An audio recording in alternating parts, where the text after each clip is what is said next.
What I'm saying is that today we came to support 17 primary school within this Arutwo South, and the reason why we want to support is to make sure that no child fails to come to school because of jiga infestation or because of COVID-19, or they don't have masks, they don't have protective gears. We have been able to distribute materials that are be able to be shared with those vulnerable children who are not come to school. And what I want to urge the Ministry of Education is to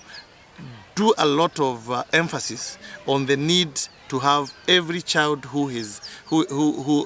has attained the age to go to school attend school.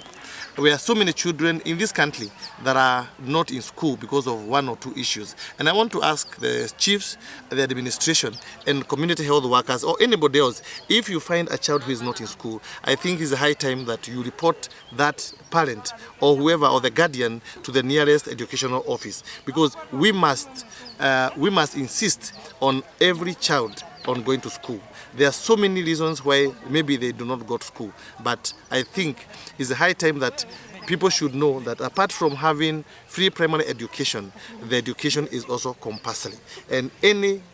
parent who is not taking their children to school, they should be prosecuted, because that's failing to give the right of education to that particular child.